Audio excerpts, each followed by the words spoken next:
Carlos Oteiza, nací en Caracas, Venezuela. Soy realizador de películas y estoy en Madrid para presentar la trilogía de Los Reventones, 3 documentales sobre la historia del petróleo en Venezuela, desde su inicio hasta final del siglo XX.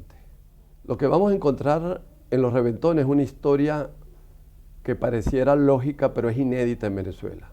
Después de más de 100 años de producción petrolera, no se había hecho todavía una película o una serie de películas contando la historia de la relación entre la industria petrolera, la industria que ha generado la Venezuela moderna, y los venezolanos. Esta película son como una primicia, pero no para los madrileños ni una primicia para los españoles, sino una primicia también para los venezolanos, por una sencilla razón. Los venezolanos vivimos del petróleo. Venezuela es un país petrolero, pero hemos vivido de espaldas al petróleo. Y esta película trata de retomar, reponer el petróleo y la relación de los venezolanos con esta industria como un piso para poder entender mejor la terrible situación que estamos viviendo los venezolanos hoy en día. Ojalá le pudiéramos echar la culpa de la situación, de la actual situación venezolana al petróleo, a un producto, a algo que está en el subsuelo. Sería maravilloso, pero lamentablemente es mucho más complicado. Es sobre todo qué han hecho los venezolanos, qué hemos hecho los venezolanos con el petróleo, con la renta petrolera, para poder entender la situación que vivimos hoy en día. Es la pregunta que hay que hacerse, no responsabilizar al petróleo. Evidentemente que ya la situación, digamos, catastrófica que se vive en Venezuela está también ligado a un problema, digamos, de los últimos 17 años de gobierno, a una ideología, a haber tomado el Estado, el poder que tomó, y a la ideología reinante en este momento en Venezuela, que ha, digamos, profundizado ya la crisis que venía generándose en el país por ser un país que vive del petróleo. Pero se sumó a esto un régimen que creó la fantasía de que teniendo el Estado el control de la sociedad, el control de la economía, el control de los negocios, el control de la educación, de la cultura, de los medios de comunicación, íbamos a ser más felices los venezolanos. Algo inaudito para el siglo XXI, pero así fue. Y fue en buena medida porque Venezuela estaba acostumbrado a que el Estado marcase la línea de lo que debería suceder en el país. Y los venezolanos volvieron a creer en sus gobernantes y nos volvimos a equivocar. Primero tiene que haber un cambio político, es decir, que quien maneje Venezuela en un futuro entienda que la única manera de vivir bien es producir riqueza, no producir petróleo. El petróleo genera una renta, pero no produce riqueza a la sociedad. Te da posibilidades de comprar, pero no te da posibilidades de invertir, de generar inversión, de crear nuevos negocios, de crear una sociedad de emprendedores. Entonces, lo primero de todo es un cambio político. Una vez que se haga este cambio político, los venezolanos tendrán que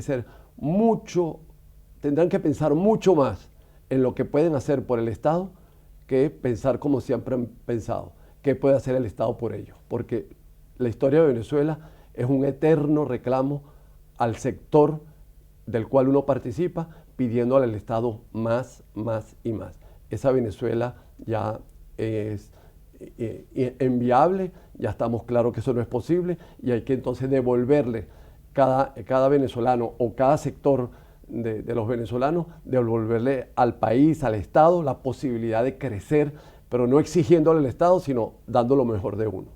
En este momento, Venezuela, el 96% de las exportaciones son petroleras, del petróleo, y las demás están muy cercanas al petróleo. Entonces, va a ser difícil, pero es la única manera, dejar de ser un país exclusivamente productor del petróleo. Y sí lo podemos hacer. Lo vamos a hacer como una transición. De hecho, en Venezuela, ya a finales del siglo XX, ya casi el 80%, no el 96% de las exportaciones eran petroleras, pero era el 80%. Hoy volvimos al 96%, que fue lo que tuvimos en épocas anteriores. Es decir, sí hay posibilidades de convertirse en un país productor de otros, productor de bienes diferentes al petróleo, pero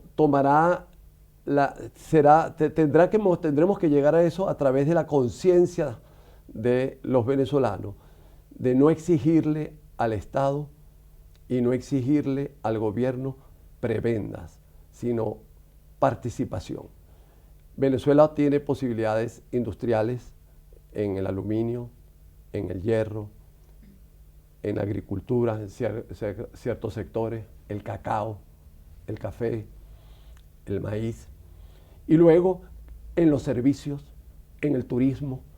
Pero todo esto depende de lo que hagamos los venezolanos con el cambio que es necesario, es decir, el cambio de estructura por una parte del Estado y el cambio de mentalidad de dejar de ser un país rentista a ser un país productivo. Eso le va a exigir a los venezolanos un tiempo. No hay respuesta rápida, no hay la crisis que estamos viviendo nos va a tomar algunos años salir de ella, pero es mejor comenzar hoy que dejar esta deuda a las nuevas generaciones. Estamos en la obligación desde hoy darle un vuelco y convertirnos en un país productivo en la que el petróleo exista, pero que no monopolice la actividad económica del país.